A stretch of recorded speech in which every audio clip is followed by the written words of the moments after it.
Hello to all. तो कैसे हो आप सब? You all are welcomed on the channel let's explore radiation. और आज की इस वीडियो में हम देखने वाले हैं एम्स CRE 4 के नॉन टेक के क्वेश्चन। ठीक है, जो अभी हमारा 22 दिसंबर को एम्स CRE 4 एग्ज़ाम कंडक्ट हुआ है, जिसके अंदर टोटल 100 क्वेश्चंस आए थे। ठीक है, 100 में से जो 80 थे वो तो थे हमारे टेक के, और जो 20 थे वो थे हमारे नॉन टेक के। जो टेक्निकल के 80 थे उसमें से हम ऑलमोस्ट 73 क्वेश्चंस कर चुके हैं लास्ट वीडियो में। और जो नॉन टेक के 20 है वो भी पूरे तो अवेलेबल नहीं है, बट जितने भी हैं आई गेस 13 to 14 आज हम नॉन टेक के क्वेश्चंस देख लेंगे।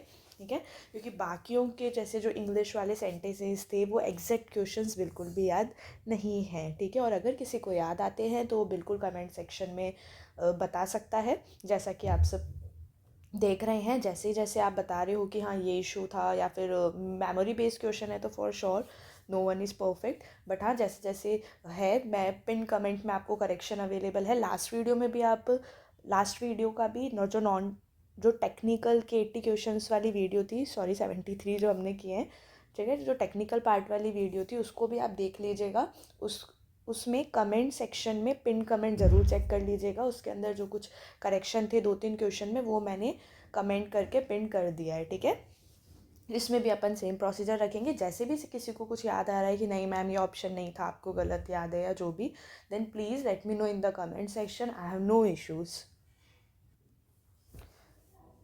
वीडियो शुरू करने से पहले मैं आप सबको एस्पायरेंट्स के कोर्स के बारे में बता देती हूँ। जो भी ऐसे स्टूडेंट हैं जो रेडियोग्राफर के कंपटीशन एग्ज़ाम की तैयारी कर रहे हैं, वो रेडियोलॉजी का कंप्लीट कोर्स ले सकते हैं।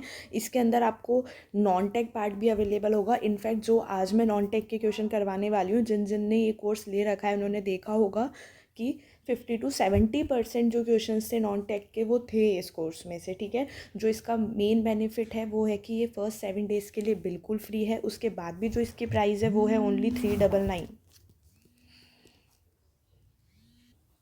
और अगर इस प्राइस पे भी आप कोड लगाओगे रेडिएशन तो आपको 5% ऑफ मिलेगा। लेकिन जो इम्पोर्टेंट इन्फॉर्मेशन एक ये और है कि फ्रॉम 1 जनवरी से जो कोर्स का प्राइस है वो 499 होने वाला है। तो प्लीज़ मेक श्योर कि आप बिफोर 1 जनवरी और टिल 31 दिसंबर कोर्स को एक्सप्लोर करके कोर्स को बाय कर लो। ठीक है, लिंक आपको नीचे डिस्क्रिप्शन में मिल जाएगा। तो स्टार्ट करते हैं क्वेश्चंस को from question number 1, mind of computer. तो भाई कंप्यूटर का माइंड क्या होता है, हम बचपन से पढ़ते हुए आ रहे हैं, जब से हम कंप्यूटर पढ़ने लगे हैं। The mind of computer is CPU, that is central processing unit. I know ये वाला क्वेश्चन सबका सही हुआ होगा। एक क्वेश्चन था हमारा, which is volatile memory. Volatile memory कौन सी होती है? CD, रैम, रोम, हार्ड डिस्क। तो ऑप्शन से हमें ये तो पता पड़ रहा है कि 2 टाइप की ही मेमोरी अवेलेबल है, तो इनमें से ही एक वॉलेटाइल मेमोरी होगी। ठीक है, तो भाई जो 2 मेमोरीज़ है RAM क्या हो जाती है? Random access memory and read only memory. Volatile memory का मतलब है कि जो कि टेम्प्रेरी है। ठीक है, मतलब विच टेम्प्रेरी होल्ड्स डेटा। तो ये कौन सी मेमोरी हो जाएगी? RAM, that is random access memory. Next question है हमारा, name the 2 countries who share the longest boundaries. ठीक है, वो 2 कंट्रीज जो कि लॉन्गेस्ट बाउंड्री शेयर करती है। 2 ही ऑप्शन याद थे मुझे, Russia and China and India and Bangladesh. अच्छा हाँ, एक सही ऑप्शन तो लिखना भूल गए, 3 थे, USA एंड कनाडा। एक ऑप्शन याद नहीं है ना, और यही आंसर था, USA एंड कनाडा। 2 कंट्रीज जो कि लॉन्गेस्ट बाउंड्री शेयर करती है, that is USA and Canada. एक क्वेश्चन था हमारा, मिसिंग द नंबर 7, 15, 31, 63। तो what should be the next number. इसके बाद जो नेक्स्ट नंबर है वो क्या होगा? तो इसमें क्या हो जाएगा, देखो 7। ठीक है, 7 इंटू 2 14 प्लस 1 15 है ना। 15 इंटू 2 30 प्लस 1 31। 31 इंटू 2 क्या हो जाएगा? 62 प्लस 1 63। 63 into 2 126 plus 1 127। तो इसका आंसर क्या होगा? 127। ठीक है, नेक्स्ट क्वेश्चन था, इनडायरेक्ट स्पीच का करेक्ट ऑप्शन पूछा था कि भाई कौन सा ऑप्शन करेक्ट है रिगार्डिंग इनडायरेक्ट स्पीच। तो शायद एक ही ऑप्शन था जिसके अंदर डेट था और वही आंसर था, है ना। इनडायरेक्ट स्पीच का पूछा था।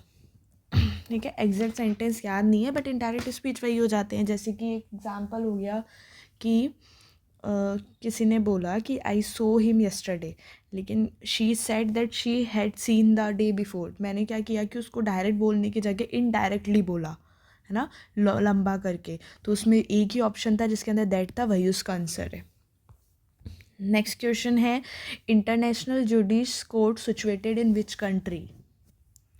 ठीक है, तो इंटरनेशनल जस्टिस ऑफ कोर्ट, ठीक है, international justice of court situated in which country, option अच्छे से याद नहीं है, लेकिन जो international justice court situated in Netherlands, ठीक है, कहाँ सिचुएटेड है, नीदरलैंड में।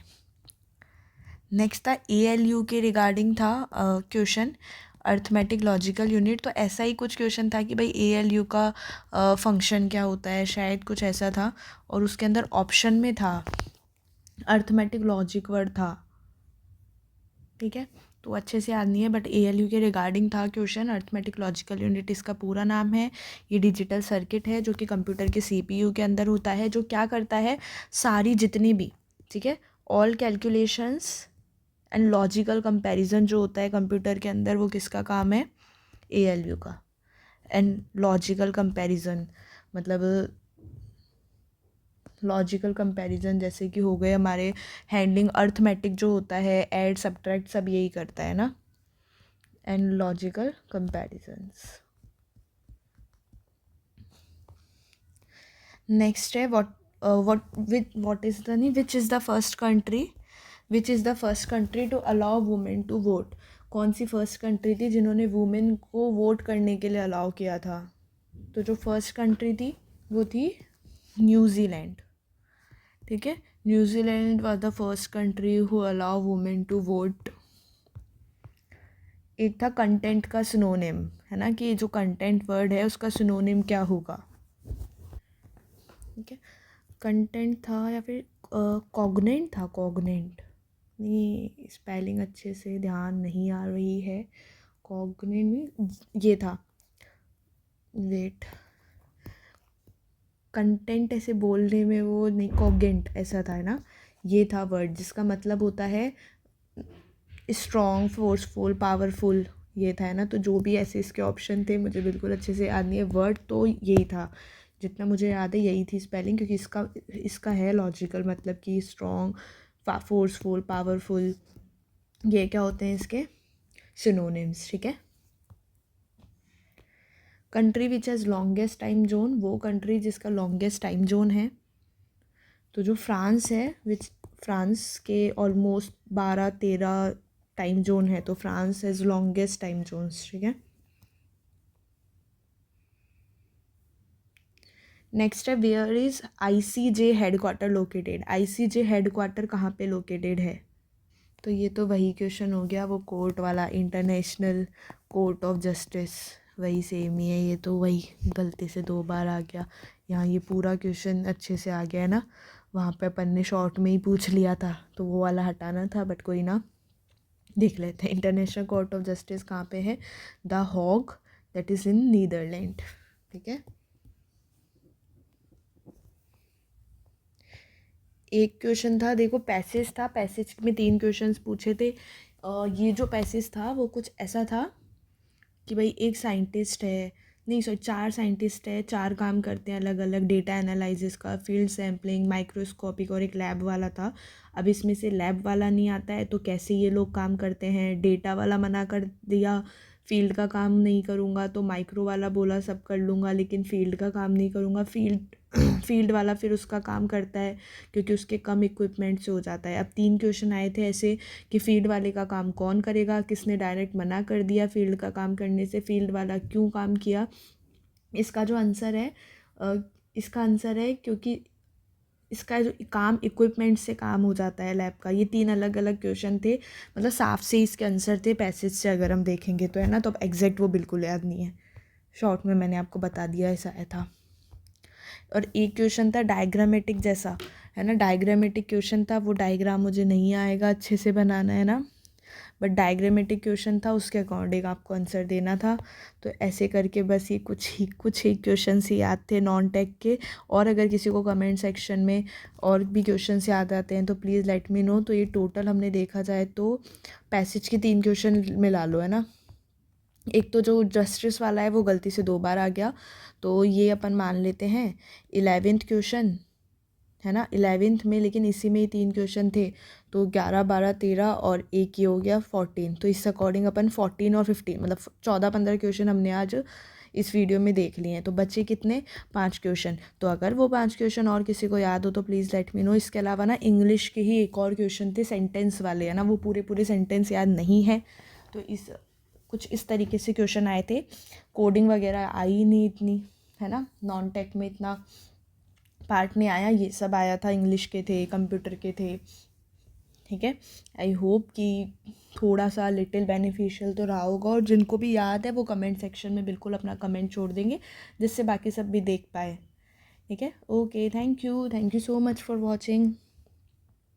Please like, comment, share and subscribe the channel. और अब इसके बाद हम तैयारी भी शुरू करने वाले हैं अपकमिंग रेडियोग्राफर के एग्ज़ाम की। तो जो भी ऐसे स्टूडेंट है जो किसी पर्टिकुलर एग्ज़ाम की प्रिपरेशन कर रहे हैं कि भाई हाँ हम इसकी कर रहे हैं, तो बिल्कुल वो कमेंट सेक्शन में अपना कमेंट छोड़ सकते हैं, जिससे मैं उस पर्टिकुलर एग्ज़ाम के प्रीवियस ईयर क्वेश्चन पेपर एक बार सॉल्व करवा दूँ। और बाकी क्योंकि बेनिफिशियल तो सबके लिए ही रहेगा फिर, बट हाँ जो पर्टिकुलरली कर रहा है तो एक वो हाईलाइट हो जाएगा, हाँ इसका भी करते जाते हैं, ठीक है। बाकी अपन ओवरऑल जितने भी स्टेट और सेंट्रल लेवल पे रेडियोग्राफर का कंपटीशन एग्ज़ाम होता है उस सब के लिए प्रिपरेशन कर ही रहे हैं, और नेक्स्ट वाली हम शुरू करने वाले हैं मे बी फ्रॉम टुमारो। इसके अलावा जो भी ऐसे स्टूडेंट हैं जो तैयारी कर रहे हैं वो एस्पायरेंट्स की टेस्ट कोर्स या जो कोर्स के लिंक है वो आपको नीचे डिस्क्रिप्शन में है, तो बिल्कुल ज्वाइन कर ले। Okay, thanks for watching.